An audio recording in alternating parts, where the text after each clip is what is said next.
would like, if I may, to take you on a strange journey.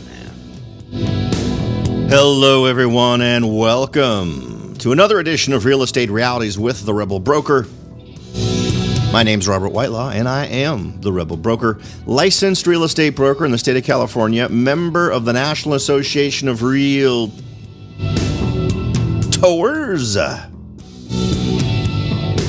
But please, don't hold that against me. Welcome to it, folks. It is Friday, and that means it is an interview day. We've got an interesting one today coming from Kevin Bupp, who has been focusing his career on mobile home parks. And we've had chats about mobile homes in the past, less from the investing standpoint and more from the whether or not it's a smart buy standpoint. So it'll be interesting to get the perspective of it as an investment. And I think he makes a good case for something that you might consider if you're looking at multi-unit investment. It actually has a pretty good ring to it. So let's go ahead and jump right in and see what we can learn today. Hello, everyone, and welcome to another interview edition of Real Estate Realities with the Rebel Broker.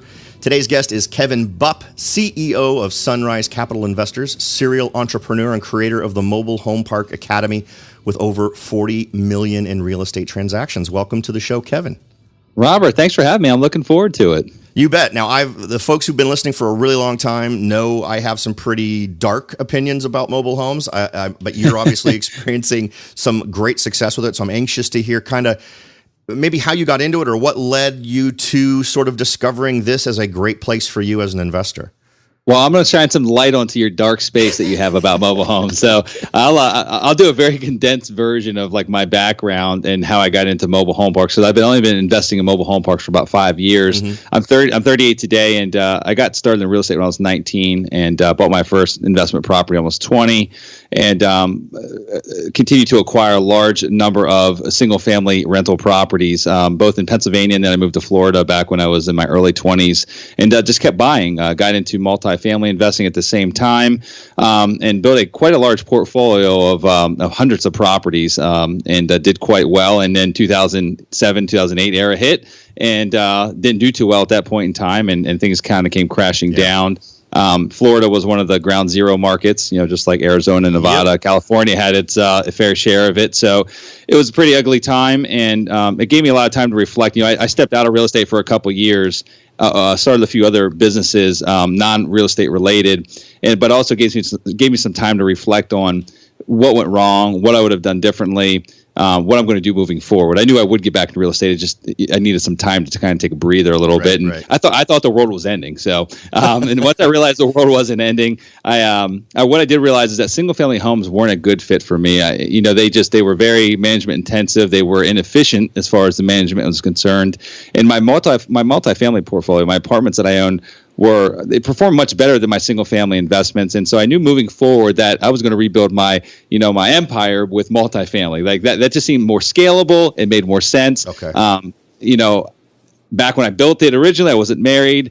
Now I was married. I was going to be having kids, and I'm like, I don't have the time to do the single family thing again. It just takes a long time to buy a lot of property in the single family space. So during my, I dove back in and I started interviewing as many people as I could in 2010, 2011 that were in the space, that were in the multifamily space, because the landscape had changed in 2011, right? I mean, it was different in 2011 than it was in 2006, 7, and 8. And along that journey, I met an individual that had been in the manufactured housing space or mobile home park space for 30 plus years. So he was like an industry veteran, and had lunch with him. Didn't really have any intentions whatsoever, Robert, with this lunch. Like I didn't say, hey, I can't wait to learn about this niche. I want to get into it. I just said, when I'm meeting people, this guy knows. I mean, he's a very knowledgeable individual. Would love to just pick his brain and learn about his business a little bit more. And I left that lunch basically giving myself a year to focus solely on mobile home parks to see if I can make it fit. Because so he piqued my interest so many different ways in that hour and a half or so together at lunch that I decided that was going to be my focus, at least for a year, to see if it was as good or if not better than what he said. And he compared it to apartments, and he's like, you gotta give it a shot because I think you're going to be incredibly happy. So here we are. 5.5 or so years later, and that's all we buy. We own parks now in I think 8 different states, about to be 10 different states here in the eastern half of the U.S., and we love the business. So that's the long and short of how I got into mobile home parks. So tell me about that first deal, because you're kind of running off of the fuel of a lunch or an interaction with someone who obviously made a great success of it. What was that first deal? What was the scariest part of it? How did you put it together? Yeah, so I'm going to tell you about the first deal that didn't happen, and then the first deal that really did happen, because there's a really important underlying story there. First deal that didn't happen ended up being a phenomenal deal, and we just had I got the cold feet, I got the cold shivers, whatever. I didn't do it. I had it under contract, negotiated some amazing terms. It was an 80 space mobile home community, actually 81 space mobile home community in Florida here. Was picking it up for which I didn't know at the time, an absolute steal. I believe it was $599,000, and rents were incredibly low. There was lots of upside potential to be had, and that park. It's funny. I kind of kept track of it over the years, and it just sold about a year and a half ago for $1.6 million. Wow. And and I interviewed the guy on my podcast a couple of months back. It was quite interesting because I kicked myself in the butt about 4 months after I gave up that deal. I kicked myself in the butt and went and tried to back and get it, and it was already gone. He had already bought it. But anyway, so the first deal that did happen, we bought a bank-owned mobile home park in Atlanta, Georgia, and it was a smaller community. It was a 34-space community, and it was a unique situation because it had been bank-owned for about 2 years, and the receiver, or the court-appointed management company, doing a horrible job. Like, you can't even call them a management company. They didn't do a thing. They weren't collecting rents. They weren't doing repairs. There were squatters living in the community. There was broken windows. I mean, it was vandalized. I mean, all over the place. AC units stolen.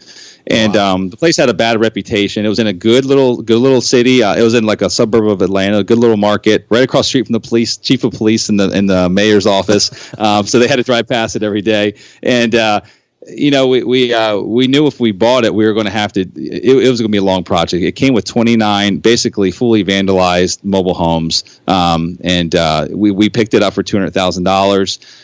No cash flow. I mean, it was negative cash flow because we were putting a bunch of money in and didn't have any renters. We essentially started zero because there was 4 people renting there. They hadn't paid rent for like 9 months. We kicked them out right away and started renovating it and put about $200,000 into it. Took us about just under a year to get fully stabilized, leased back up. And actually, we're in a refinance right now, and the park just appraised for $1.1 million. And so it's an incredible buy. I don't think I would do that one again. It was very labor intensive, renovating 29 units, not having cash flow for quite a long time. And I've got a kind of interesting story about that one, if you don't mind me telling it. It's in a small suburb of Atlanta, and I told you it's across the street from the mayor and the chief of police, and they have to drive past this eyesore every day. It's a drain on their resources because it was really a location of drug, sex, and rock and roll. And it just, they want it to be gone. And so this mayor, what we found out is that he had been proactively trying to shut this down for a long time. And like we do with every community we buy, especially if it's a turnaround, we always try to go. If it's a smaller town, we try to meet with the city council and let them know of our plans, our intentions, that we intend to turn a place around, that we really want to make it a vibrant community and make it a not an eyesore anymore, make it actually like a valuable part of the community, not just an eyesore and a drain on resources. And so we got a meeting with the mayor and I think 6 or 7 others. There was like the head of zoning, head of code enforcement, chief of police, and a few other staff members in this meeting. And we sat down with him and thought it was going to be a very positive meeting. The first thing he said to us, and this is right before we bought it, he said, "If you guys buy this, I want to let you know that I've been doing everything in my power to shut it down. And if you buy it, I'm going to work even harder to get it shut down. So do not waste your investment dollars on this mobile home park." Wow. My partner and I looked at each other like, okay, wow, this is not going how we thought it was going to go. And we left that meeting and decided anyway to buy it, and we moved forward. And 13 months into the project, the mayor called me directly and said, "I want to apologize. I want to let you guys know how proud we are of the community. You know, one of my employees lives in your community, whether you know it or not. Yeah. And it's an amazing place. Thank you for what you did. And now I know that mobile home parks are not the problem. It's the management of them or the mismanagement of them." Right. So now, see, there's so much soft, tender juiciness in everything you just said. I want to. There's a few things I want to cover because first, there's this really thing that you kind of casually brush over, but I think is a major mental hurdle for a lot of folks. And obviously, it was something that was brought kind of to be a truth for you because of the person who you were having that one-on-one conversation with. But that jump from associating multifamily investment, good, right? From your experience, you learned single-family residential wasn't the way, it wasn't effective. You learned multifamily was, and then made that transition over to mobile home parks, which I don't, that isn't my first mental jump when people start talking about mobile home parks. But so that's amazing thing number one. And amazing number two is there's two ways to make money. Because if I'm hearing you correctly, there were two things that happened with that experience. One, you were able to rent spaces, the dirt, and as long as the power coming to that unit worked and the sewage coming to that unit worked and the water and the cable all were working, anything that happened with the unit was the responsibility of the person who owned it, correct? In that park, yes and no. We did own a lot of units in that park. We essentially acquired the units with the park. We have continued to sell them off over time, but in a normal scenario, we would not want to own the home. In that park, we owned everything from the start, but we've been slowly selling them off to residents. So, well, yes. See, here's what is the other sexy part, right? So if you're of that mind, you could own the units in the park and simply rent them if that's what you want to do. Or in your case, you can hopefully, and you can tell me if I'm completely blowing smoke on this one, rehab these units or replace these units with newer ones, particularly if they're super old and they have a lot of insurmountable problems relating to really old mobile homes. And then you can turn around and sell them so that you've almost kind of become a developer of sorts, where you've improved it to the point where there's a unit on it that you can now sell at a profit. Is that an accurate reflection, or am I overblowing it? No, absolutely. In fact, one of the parts that sold us in that deal is these mobile homes. The previous owner was a slumlord, and he had owned a few parks in the area. And what he did is that park originally was full of older mobile homes, and he went and got a lot of debt in place and got the city to basically agree to allow him to bring new mobile homes in. And their one condition was, you got to stop being a slumlord. Like, you got to take care of this place. He's like, well, I'm bringing new homes, and that's exactly what I'm doing. They're like, okay, right. Perfect. And so he went and took $700,000 worth of debt, brought a bunch of newer homes. And so every home in that park is a 2005 model, vinyl siding, shingle roof. They looked horrible when we bought it. So don't get me wrong. Like, I'm talking every window broken, AC gone, roofs leaking because they had been neglected so long. But but anyway, when I looked at that, I'm like, okay, forget about the land, forget about the income, forget even about the renovations that every one of these homes need. Let's just I knew in my heart that if I went and tried to sell each one of those trailers just by themselves, even the condition they were in, that I could at least get $5,000 for each one. Like, that was like a wholesale fire sale price. And so we were essentially buying that park for the price of just the inventory itself, not even factoring in income or anything or infrastructure or any of those sorts. Now, is that assuming someone drives away with those things, or they stay on the dirt? Yeah, that's assuming someone assuming that someone drove away. Like, we were thinking the worst case scenario. Okay, so if this really failed, all we have to do is sell off each one and we get our money back. Like, we always try to think of the worst case scenario, but that wasn't our plan at all. And so what's actually happened is we put about $5,000 on average, some more, some less, but across the board about $5,000 into each one of these units. And now I think we've sold about 80% of them. I mean, majority of them are sold either on terms like rent to own contracts, or a few of them we've sold for cash. The ones that we've sold for cash, the 2 bedrooms I think they sell for $16,000, and 3 bedrooms $21,000. And so we've made our money back. And the lot rent on this park is $395 a month. You can do the math, $395 by 34. You can do the simple math. They pay for the utility, they pay for water, they pay for sewer, they pay for their own trash, and the operating expenses are incredibly low. So you can do quick math on that and see that the park makes a ton of money, even if we own none of the units. And now, as we sell off these units, in fact, that's a beautiful part about this business. As you sell off the units, not only do we not have to deal with roofing repairs, AC repairs, or plumbing leaks, we also get people that are a different mentality. We get homeowners that actually take pride because now they own something. It's not as easy for them just to get up and move. They can't throw their mattress on the roof of their car and pack up their bag in the middle of the night, because now they actually have something tying them down because they've committed, $15,000, $20,000 into this. So our turnover is incredibly low once we sell them off. So that's kind of our strategy, is to sell them off and allow these homeowners to pay us lot rent. And as you've done this, as it's evolved, clearly, because we kind of already answered this question, you have found that the best model for you is not to own the unit on top of it for the reasons you probably just described. You end up with simply a better community and better residents because they have a sense of ownership of those things. That's it. We end up with a neighborhood versus an apartment, a horizontal apartment complex is what we end up. But and you're there's getting nothing both. wrong. You're getting both bits of sexiness. You're getting the right. I own the dirt, so you got to pay me money, but you own this part of it, so you'll take care of it. That's it, exactly. And the beautiful thing is that it costs on average for a single wide for someone to move it and then set it back down on another lot in another park and tie it back down and do it properly. You're talking about $6,000 to $8,000 to move one of those single wides and get it reset into another community. And so once they actually own that home outright and they're just paying us lot rent, the chances of them ever moving it is like next to none. Yeah. Because they'll never get a monetary gain out of it. Even if they moved it to a park that was $100 less a month, the amount of time that it would take them to recapture that savings, it's too long. It's ridiculous. It just doesn't make sense. So, and most people live in a park, never have $6,000 to $8,000 of cash, and so there's this barrier of turnover that it's a beautiful thing. It's a beautiful business. Yeah. Now, do you own any parks in California? Oh, we do not. We kind of, and I'm not opposed to California. I do not like your tenant landlord laws out there.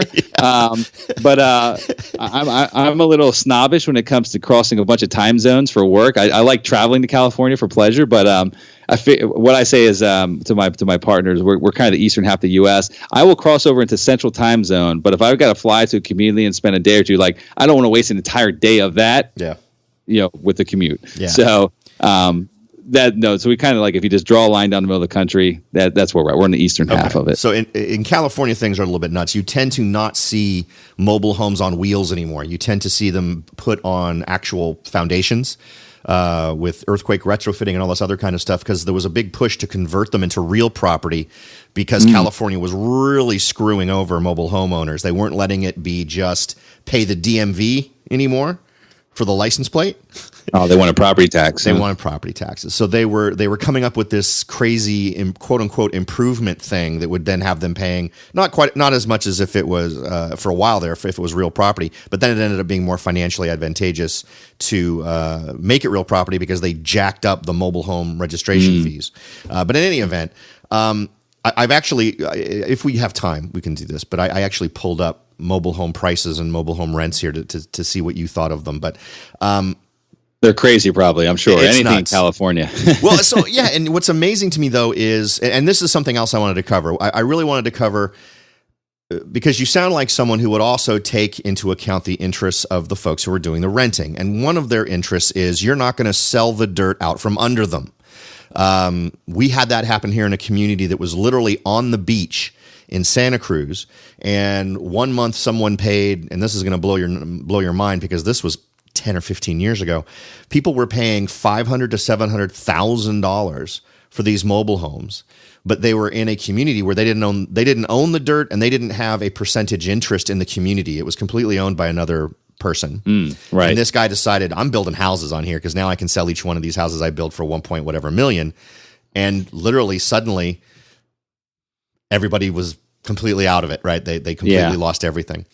What's your opinion of that? And do you consider that kind of stuff in how you form ownership or form your community? Because I would think that would absolutely play into that sense of ownership.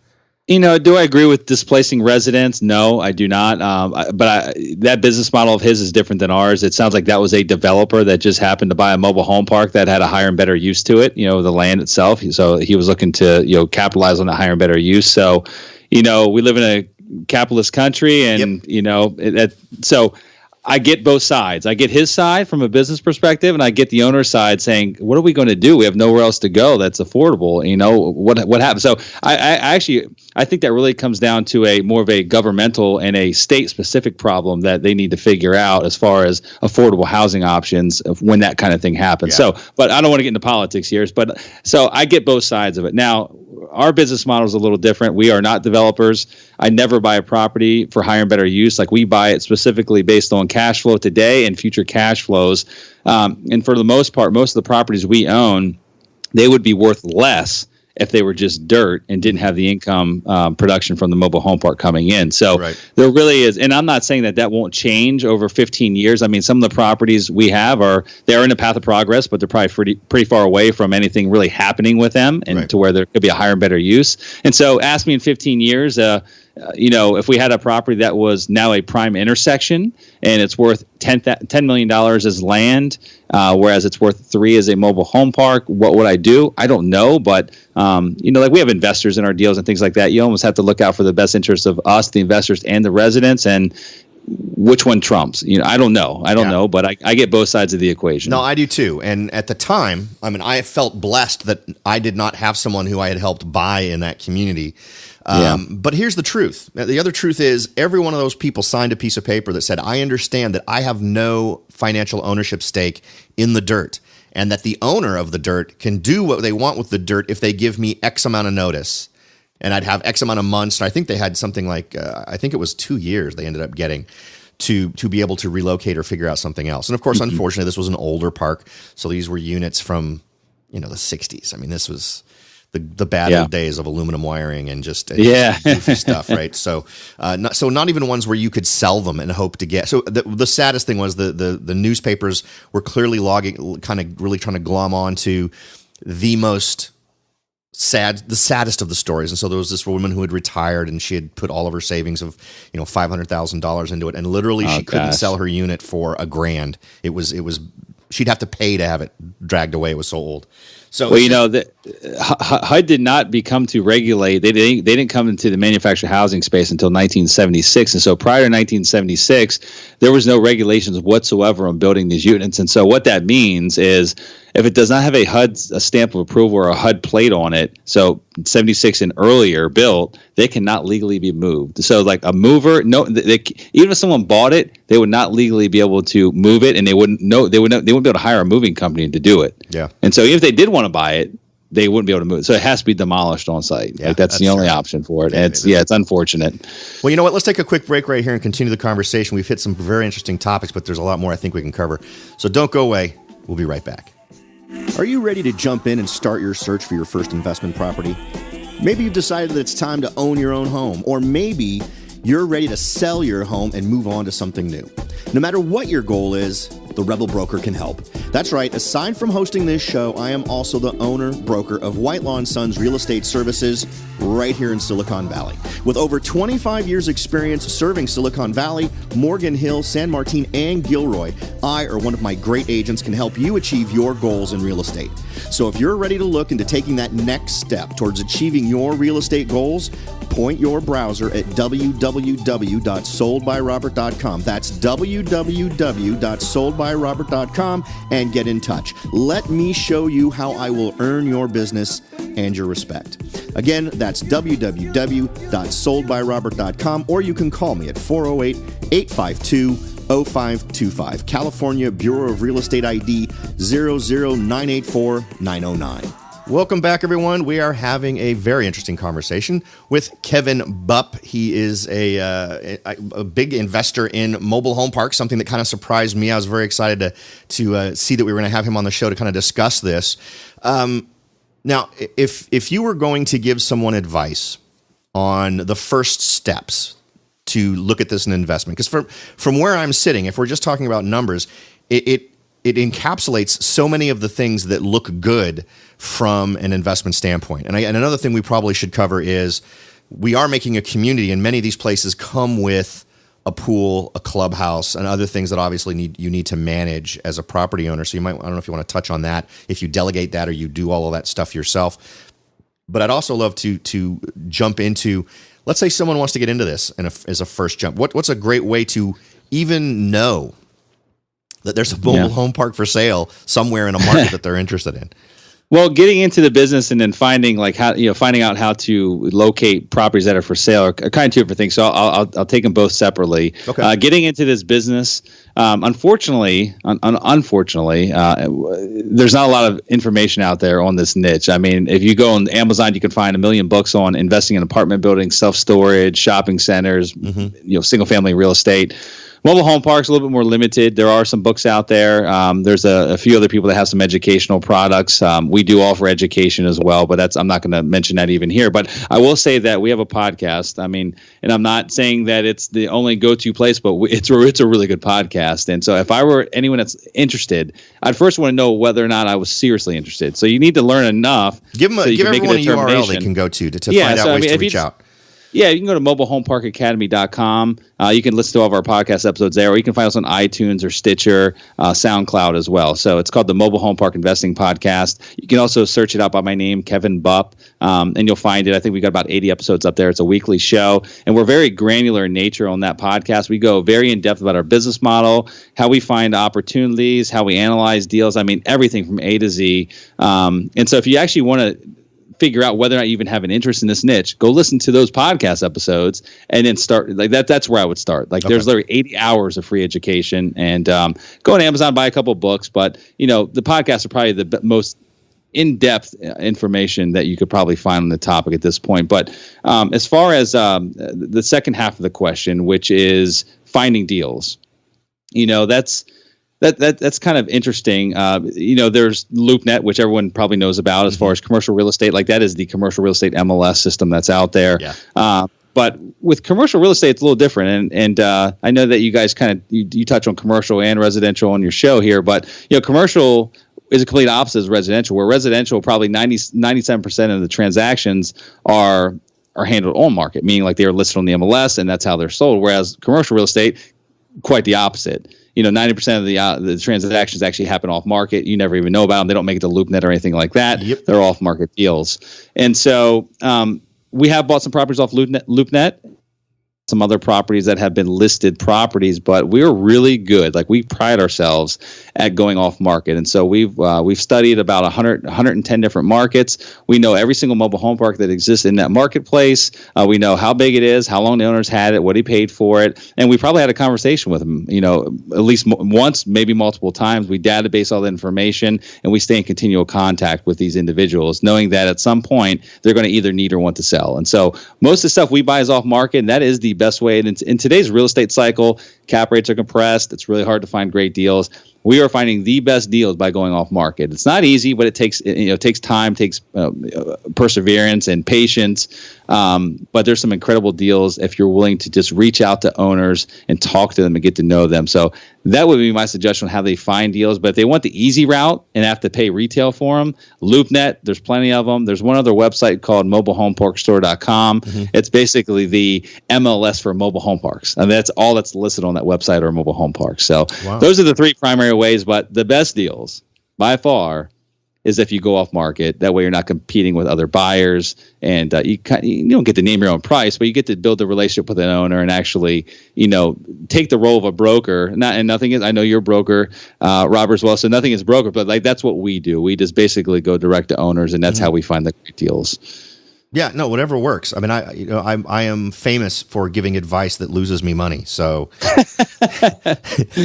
but have you ever just come across a bare piece of land that you decided to turn into one, or have you always done existing? Well, here's one of to answer your question. I'm going to answer it very indirectly. Okay. One of the beautiful parts of this business is that there's a huge barrier to entry in that it's the only asset class in real estate that has a diminishing supply, meaning that there's more being torn down or shut down than there are being built each year. And the reason is it's got a negative stigma. Just like, you said you're kind of interested in having me on the show because you want to talk about this because, everyone's got this negative stereotype of mobile home parks. Well, so do municipalities, townships, cities, counties, local governments. They don't want them. And so to get a permit to build a mobile home park, it's like climbing up the Empire State Building, like without any kind of suction cups on your hand, right? I mean, it's just not going to happen. And so they're not being built anymore. And so to go buy a piece of land and build one, that's your first challenge that you would have to overcome, is actually getting approval to do it. But not even that is, if you buy a piece of land to do it, now you've got a piece of land that you have to develop. It costs a ton of money, and you still don't have cash flow until you actually fill that place in. And I promise you that people don't come in droves with mobile homes saying, hey, I want to put my mobile home in your land. It doesn't really work that way. Right. It used to back in the day. There used to be really easy financing for consumers to buy mobile homes. And so park owners, back when this industry really first started taking off, if you build it, they would come. Meaning, like, if you had a piece of farmland and you put infrastructure, roads in and streets, street lights and water and sewer lines, people would come, because if you could fog a mirror, you could buy a mobile home. Yeah. And it was kind of trendy at a certain point. That is the complete opposite today. That is finding a bank that'll do a loan on a mobile home. Yeah, they're out there, but you have to have as good of a credit to buy a mobile home as you do to buy a stick built. And so if you had a choice and you had, and you're credit worthy, why would you buy a mobile home, right? So So to develop one it's very expensive, and it's just it's cash flow prohibitive. And you can buy them. There's plenty of parks out there that are mismanaged that you can buy for under replacement value that already have some. They have the infrastructure there. They have some cash flow or income in place, and you can add to it. So no need to go buy, no need to go build something when you can just buy something that's already there, mismanaged, and you can add to it and make a ton of money from it. Yeah, and you know what? You bring up something else that I think is something folks who may look at some of these. I mean, we've talked about some things, we've glossed over some terms that may feel like a black box to people, just a thing they don't understand, just because they haven't really gotten out there and exercised it. And I think something that folks need to understand is what I like to call the contractor's dilemma. And that is the idea that you can pick any day of the week, call a contractor, pick someone random from Yelp or on the internet or wherever, and say, I want you to do work XYZ in my house. Odds are that guy's never going to call you back. Right? As someone who actually just went through that exact exercise where I practically begged several people to come and take my money to do a few things. That is not just a contractor thing. That is a people thing. And your example of a really bad manager is one of those guys, someone who just doesn't do it, just kind of hopes all the money will just kind of come along at some point, or when they're in the mood to do something to make the money happen.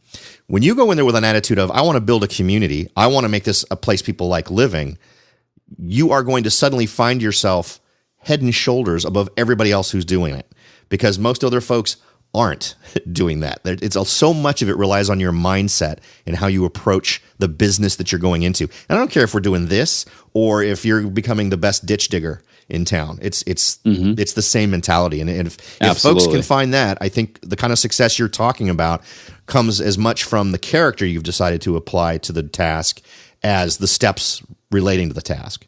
Absolutely. And at the end of the day, Robert, I mean, I love mobile home parks. I've invested in many other types of real estate.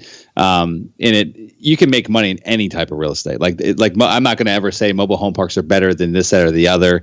You can make money, I don't know, 1,000,001 different ways as a real estate investor. Yeah. You know, pick the one that you like. Pick the one that you want to focus in. Pick the one that you think you're going to have the most fun with, and just master it, focus on it, and just make things happen. Yeah. And you know what's funny is I would love to say that the reason I have probably most of my anxiousness about mobile homes is fed by those folks who purchase a piece of property where they don't own the dirt that it sits on, or at least don't own a share in the corporation, right? Or whatever it is, however the land is owned. If the folks who live on it don't have a say in what happens to it, I have a problem with that. So I've always advised clients to not buy in those kinds of communities. But I lived in a mobile home park for most of college. And it was a great experience. My neighbors were fantastic. Everybody knew everybody else's name. I've lived in many stick-built homes. I've lived in tons of great communities. And I've never, since living there, known as many of my neighbors as I did when I lived in a mobile home park in Mountain View, California. You're always going to find much more of a community aspect in a mobile home park than you ever will in an apartment building. Yeah. And I think that's one of the attraction factors. And also, most mobile, like the average rent across the country is right around $300 a month for lot rent on a mobile home. Yeah. And there is nowhere, in every park that we own, it's in a good market. It's got great school districts. Like, we really focus on that. There's nowhere in any of the markets where we own where you can actually house a family of 3, 4, 5, however many you want to put, 3, 4, 5, and have your own yard and have a safe place where you don't have to pack a gun and, worry about your things being broken into or stolen for $300 a month. It just doesn't exist. And so, like, it's a great affordable option. Like, there is that factor of, for those that own the home, they do have to worry about who owns the land. I think that is a concern. That's a valid concern. But at the end of the day, the good thing is there still are a lot of mobile home parks out there. So even if a owner did sell land, for a higher and better use, more than likely, whatever market that was in it's a developed enough a market to where they could actually go buy a mobile home or move their mobile home to another park in that same vicinity, probably very close by. Yeah. Yeah. And still be way ahead of the curve as far as affordable housing is concerned, for what they're paying per month to live. Yeah. Now, for fun, I would love to sort of just run down real quick a few interesting stats on what we see in my local marketplace in terms of the mobile home scene right here, and to give you an idea of what things are selling for that type of space, that type of. You're going to make me fall out of my chair, aren't you? You know, I don't frequently do this, but my market is so completely out of its freaking mind. I think in your example, right, since you're a guy who wants to own parks, you could think in your head, all right, I'm doing the math. This is how much I'd pay for this park, right? So I have prices ranging from, and I'm only looking now at 4 bedrooms, just because there were too many if I didn't do it. And what market are we in right now? This would be Santa Clara County. So San Jose, Sunnyvale. I know a lot of folks don't know what that is, but Silicon Valley, right? This is predominantly Silicon Valley. The lowest price I've got is $164,900, but the space rent is $1,552 a month. Mm-hmm. That's the bottom end in terms of price. Highest end in terms of price is $345,000 for the unit and $1,250 rent for the space. Now, those numbers, I'm sure you're thinking, wow, that's not bad, but let's think about this in comparison to what a single-family residential home would cost in those same markets, because now we're talking $900,000, $1.1 million. And in some of these, I went ahead and poked around in some of these exact neighborhoods, and literally 3 blocks away, I'm seeing houses for $1 million. So what I find interesting and what this we can lead to, you can comment on it in whatever way you think fits. But what's also interesting is there was a very short-lived moment of clarity around November of last year, where I was seeing a lot of articles, can mobile homes save real estate? Because inventory is so dang low, and we're so hungry for things that folks can afford. Mm-hmm. Well, affordability compared to what's going on in the marketplace here in Silicon Valley sure does show that these are a good bet in terms of lower cost to get one set up. So you talked about how local municipalities are so against you. How do given the current setup, given the current lay of the land in terms of inventory being the problem, not more lending, right? Everyone's able to get a loan. The problem is they can't get loans. The problem is they can't find a house. Where do you go from there? As a guy who would be an advocate, I would assume, for being able to expand this. Well, the other challenge to the argument with the city or whatever county that you're in is also the tax base. Obviously, they do not make as much money from a tax base of something that isn't considered real property as they would from a single-family home that is $1.5 million. So you got a big uphill battle. It's a challenging one, and I'm not sure how to overcome it in areas like that. I can tell you that the industry as a whole is making waves, and it's starting to get noticed a lot more and more. And we've got some really strong lobbyists on our side, like really lobbying for affordable housing and manufactured housing being that solution. Because again, like literally the homes that are made nowadays, they mimic a quality spec built home. Yeah. They can, like on the inside. On the outside, they look a little different, right? But I mean, there's double wides and triple wides out there that literally look like a normal home. In fact, we are buying a community in Buffalo, in a Buffalo, New York suburb, where half the homes in this community are double wides, but they have 2-car garages attached to them. I mean, they like you and I. We could tell they're a mobile home, but they're they're every bit of a single family home. I mean, when you really think about the living conditions that are there and like the layout and such. So yeah, I can't really answer your question. It's a struggle. Your market, California, just in general, there's some other markets just like that. I don't know if it will. I'm not sure that it will ever be accepted as a viable option when the prices. And here's the thing: is that there's enough wealthy people willing to. That can buy the expensive homes. Like you say, like there's an issue with affordability, but there's enough wealthy people that have no issue with affordability in your marketplace. Right. Like the majority of the problem is rich people not being able to buy, and the minority problem is the poor people not being able to afford to live there. And so, I mean, how do you get the voices heard? I'm not sure. I think it's obviously a struggle that's been happening in California for quite some time, and you live there, so you experienced it firsthand. Oh yeah. And I don't know. I don't know what the solution is. I do think that mobile homes could be the solution, but will it ever be fully accepted? I don't know. It's funny because you've definitely kind of hit on the whole mobile home vibe, right? There's the mobile home vibe of what a mobile home looks like, and people see it and immediately recognize it. But also at the same token, stuff that's been built within the last 10 years, I look at some of those, and the way I see some of those integrated, The only giveaway is that roof line, really, for a lot of those. Yeah. If you had gone to the trouble of doing a different roof line, you would probably have someone at seeing a photo of that not being able to tell the difference. I don't know what it is. I don't know what the stigma is we need to get past. And I'm guilty of it. I had a stigma as soon as I heard what you were into, and I started doing. I was ready to beat you over the head with the mobile home stick. And so I did some research on it and just started crunching numbers. And I'm like, holy moly, this because I have not fooled with mobile homes since I stopped doing that. I used to do it over in Santa Cruz. I'd help retiring folks. It was 55 plus communities.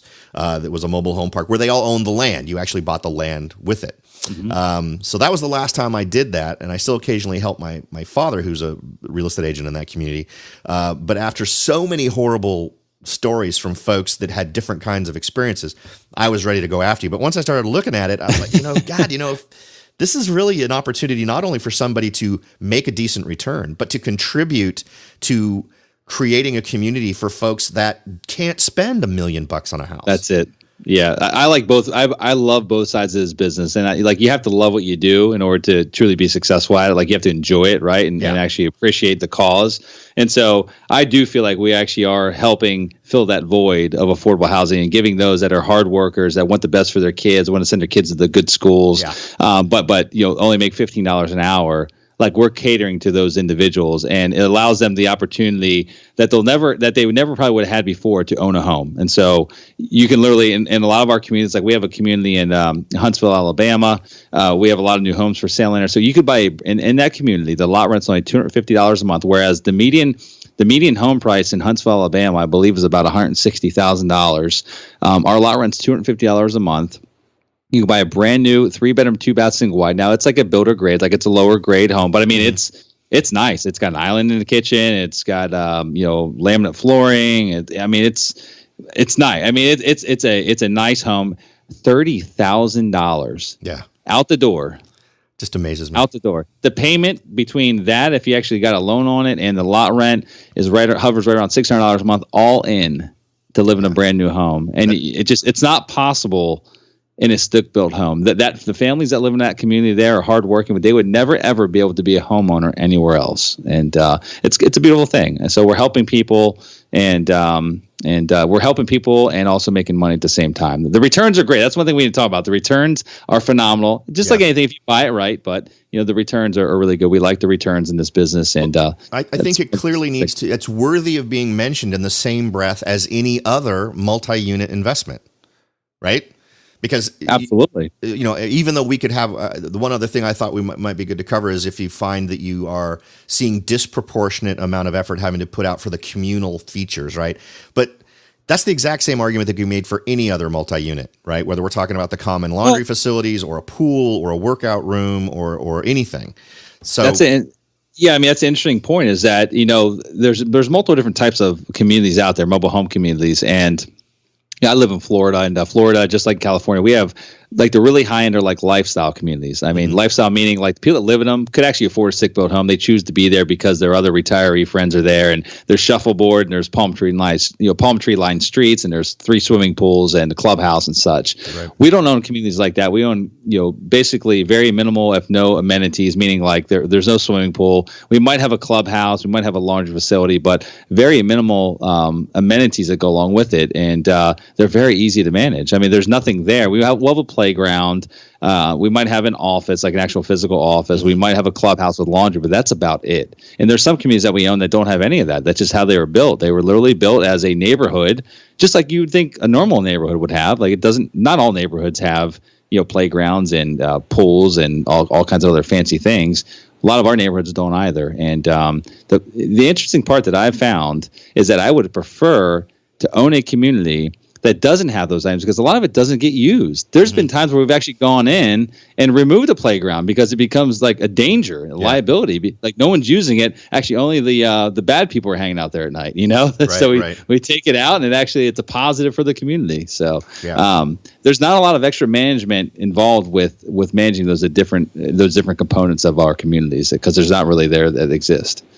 Well, I tell you, I don't want to say I'm converted. I'm pretty close though. You should be. You should be. Well, I think it just deserves the same, as I said, the same level of respect as anyone else who wants to have a conversation about multi-unit investments. I think that makes a ton of sense. And I actually, from the standpoint of when you're racking in your head, the things you're going to have to worry about, the phone calls you might get, the list is a lot shorter with a mobile home park than with a 100-unit apartment complex, right? You got that right. Mm-hmm. All right, Kevin, you have spent an inordinate amount of time with us. I appreciate it. We've gone way over what I suggested, but it's been awesome. I can't imagine someone walking away from this and not feeling like they have learned some amazing stuff. Now, if folks want to actually hear you chat about real estate, there is the best ever real estate investing conference of 2018 that's going to be going on from February 9th through 10th in 2018 in the City Hall event venue in Denver, Colorado. The URL for that is www.besteverconference.com. I'm thinking about going. So for those of you out there listening, go ahead and head over to the URL, see if that fits with your schedule. Aside from that, Kevin, what's a great way for folks to reach out to you? Yeah, there's two primary ways to reach me. One is my main website, which is kevinbupp.com. You can listen to my main podcast. I do 2 weekly podcasts. One's commercial real estate investment related. It's called Real Estate Investing for Cash Flow. So kevinbupp.com, you can learn about me, my businesses, and listen to the shows on that particular podcast. But then also on the mobile home park side, our company website, if you want to learn a little bit more about what we do as a company, sunrisecapitalinvestors.com. Like you can learn about us as a business, what markets we focus in, why we do what we do. Again, sunrisecapitalinvestors.com and kevinbupp.com. Either way, you can track me down. I'm pretty easy to find. Excellent. Thanks again for spending so much time with us, Kevin. I really appreciate it. Thank you, Robert.